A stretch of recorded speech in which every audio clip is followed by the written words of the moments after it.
Bienvenue à tous dans cette nouvelle vidéo. Ici, on va parler du projet trophée. Donc, c'est la manière d'obtenir une mission, simplement de décrocher des entretiens avec quelque chose qui est en ligne, qui démontre votre expertise et qui est facilement trouvable sur Internet.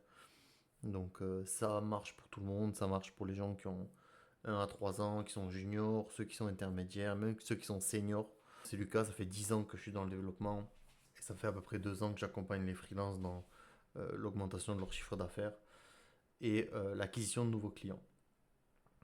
Et justement, le sujet du jour, c'est un projet trophée qui va nous permettre de... Et donc le but, c'est de démontrer vos compétences, amener un projet de A à Z, mettre en avant vos bonnes pratiques. Voilà, donc c'est quelque chose qui va vous vendre tout seul pendant que vous dormez. On peut tomber sur votre projet, donc voilà, on va voir ça ensemble. Le marché de la tech actuellement est très compliqué, il est fort probable que vous ayez du mal à acquérir des missions. C'est normal, il y a beaucoup de freelance sur le marché, c'est compliqué pour trouver des missions, c'est compliqué pour obtenir du full remote, c'est compliqué pour augmenter son TGM, donc ne vous inquiétez pas, mais il y a deux solutions, hein. Soit vous subissez et vous tombez dans les méandres de cette zone de freelance qui ne trouve pas de mission, soit vous tentez d'agir. Une chose est sûre, c'est le marché évolue et on value ceux qui font les choses, ceux qui tentent des choses et ceux qui savent faire. Donc je pense que le meilleur moyen c'est de faire.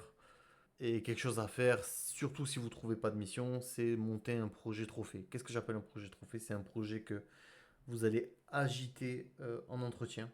Un projet qui va mettre en avant votre expertise, votre savoir-faire, vos compétences pour driver un projet de A à Z, une connaissance un peu du marché, une connaissance de comment est une expérience utilisateur, de ce qui marche, de ce qui ne marche pas. Voilà, donc ça peut être très vaste, mais le but c'est de vous faire briller et de mettre en avant vos compétences. Peu importe votre domaine d'activité, c'est quelque chose dont vous êtes fier et qui démontre vos capacités. Si vous êtes développeur, c'est un projet qui a des utilisateurs, un projet dans lequel vous avez rencontré des problématiques intéressantes, WebSocket, mobile, responsive, accessibilité, haute performance, la concurrence, tout ce qui en fait touche à des sujets bien particuliers qu'on rencontre lorsqu'on construit un produit. Donc on va rester sur le développement, on va se concentrer par exemple sur le front-end. Sur le front-end, qu'est-ce qu'on peut faire? On peut faire un website, on peut faire une app, quelque chose qui rend vraiment bien, des belles animations, de l'accessibilité, quelque chose de très propre. Côté back-end, on peut faire un système qui permet de résoudre un problème, une API, un tool, quelque chose d'un peu performant. Si vous êtes designer, le mieux c'est de faire une refonte d'un site déjà existant avec une UI, une UX, quelque chose qui soit vraiment impressionnant, ou alors même créer une UI, une UX gratuitement pour quelqu'un, quelque chose qui vous met en avant, un truc vraiment très très performant, surtout pour le design, il faut que ce soit beau, il faut que ça claque. Si vous êtes DevOps, celui-là c'est un peu plus théorique, mais une infra accessible au grand public, ça va vous coûter un peu d'argent, mais par exemple, monter un serveur AWS avec une CI, une CI/CD, du load balancing, quelque chose comme ça. C'est pas mon domaine le DevOps, mais je sais qu'il y a beaucoup de choses qui sont utilisées dans la prod que vous pouvez monter pour peu d'argent. Et ça, vous pouvez le donner soit en entretien, soit le rendre public pour que les gens viennent tester, viennent voir ce que ça donne. Donc là, c'est un peu plus théorique. C'est si vous êtes manager, scrum master, product owner, il y a deux approches. Soit vous faites un guide ou un e-book pour former des équipes à un sujet en particulier, une méthode, quelque chose qui peut être un peu performant. Ou alors carrément, vous pouvez monter tout un mind map produit de A à Z avec des découpes de tâches, un peu en mode étude de cas que vous pouvez partager en entretien. Ok, maintenant qu'on a vu tout ça, on va voir un peu ce qu'on peut faire quand on est junior. Donc quand on est junior, pour moi, il y a vraiment une grande importance à démontrer que vous connaissez un maximum de sujets tout en restant professionnel. Peut être une approche en disant, voilà, je connais plein de sujets, je suis totalement employable. Deuxième approche, c'est deep dive à fond dans un domaine, se concentrer absolument sur le front-end, sur le back-end. Vraiment sauter une classe et éviter de paraître comme étant junior en se concentrant vraiment sur un domaine, ça va augmenter votre employabilité. Et bien sûr, vous pouvez focus sur une tech ou sur un framework en particulier. React pour les juniors, ça marche beaucoup pour le front-end. Aller chercher un domaine avec une grosse barrière à l'entrée, du Go, du Rust. Voilà, c'est des choses qui peuvent marcher en étant junior. Faites un projet là-dedans, ça peut vraiment vous sortir de cette phase où vous avez eu du mal à trouver un job. Donc dans la période 3 à 6 ans, le but c'est, on sait que vous savez faire des choses, maintenant il faut se concentrer sur les bonnes pratiques, sur démontrer que vous sortez du lot dans ce ventre mou du dev un peu médium et se concentrer sur la performance. Ça peut être un cheval de bataille. Ça va généralement de pair avec la bonne pratique. Mais voilà, pour moi, c'est quelque chose qu'il faut mettre en avant. Si vous arrivez à saupoudrer un peu d'utilisateurs que vous avez monté en même temps, ça peut être intéressant. Donc là, pour moi, vous avez entre 6 et 10 ans. Vous êtes considéré presque comme un senior.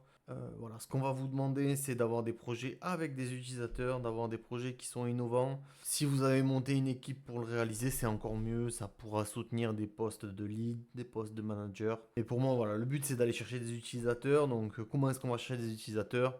Build-in public sur LinkedIn, un peu de com avec Product Hunt ou des trucs comme ça. Voilà, on va chercher de l'utilisateur, on va chercher de l'innovation.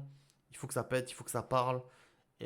On attend d'un senior qui soit en capacité de générer du business, même si ça ne rapporte pas d'argent, et qui ramène des utilisateurs. Et pour la partie monter une équipe, c'est pas donné à tout le monde, mais collaborer avec deux trois personnes pour un projet comme ça peut mettre en avant votre employabilité aussi. Si vous avez l'idée de l'équipe, c'est encore mieux. Et donc pour la partie 10 et plus, donc là vraiment on est sur du senior confirmé. Pour moi, je suis peut-être un peu dur, mais voilà, il faut aller taper au-dessus.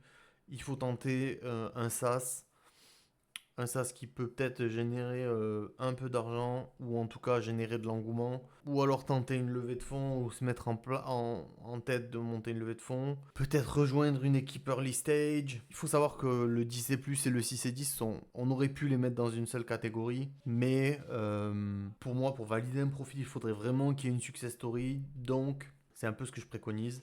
Et alors, j'ai mis fait de l'open source parce que c'est ce qu'on attend d'un senior. C'est qu'il soit capable d'être validé sur des libs, sur des bibliothèques, que son code soit assez propre pour que le monde de l'open source, entre guillemets, le valide. Donc voilà, c'est un peu comme ça que je vois le projet trophée. L'avantage de ça, c'est que vous allez pouvoir créer du contenu de manière assez simple sur ces sujets-là. Donc n'hésitez pas à documenter ce que vous faites, n'hésitez pas à préparer du contenu, à faire des posts. En fait, tous les jours, vous allez rencontrer des problématiques. Ça va vous permettre de générer du contenu, monter en expérience, démontrer votre expertise et ainsi de suite. Même trouver vos premiers utilisateurs. Donc, je pense qu'il faut prendre 3 semaines, un mois maximum et se focus à fond là-dessus tout en mettant en place toutes les stratégies autour de l'augmentation du réseau, la visibilité. Si vous couplez tout ça avec des stratégies de contenu pour augmenter votre réseau, du building public, vous avez une source de poste qui est un peu intarissable parce que tous les jours vous rencontrez des problématiques, ça peut vous permettre de trouver une mission, je pense, en moins de 45 jours. Donc voilà, je vous conseille vraiment de vous y mettre. Prenez pas 10 ans pour chercher une idée. Au pire, vous changerez au milieu. Mais voilà, le but c'est être efficace en moins de 30 jours. 30 jours, 30 jours, 20 jours. Sortir un projet, avancer là-dessus, le rendre public et décrocher des missions par la suite. Donc voilà, j'espère que ça va vous être utile. Du coup, un dernier point à venir sur ça, pour moi, ce qui est important, c'est challenger de votre idée rapidement. N'hésitez pas à parler de votre idée. Une idée, ça vaut rien. Il n'y a que l'exécution qui compte. Donc, personne ne va vous voler votre idée. Ne vous inquiétez pas, vous n'allez pas être le prochain Bill Gates.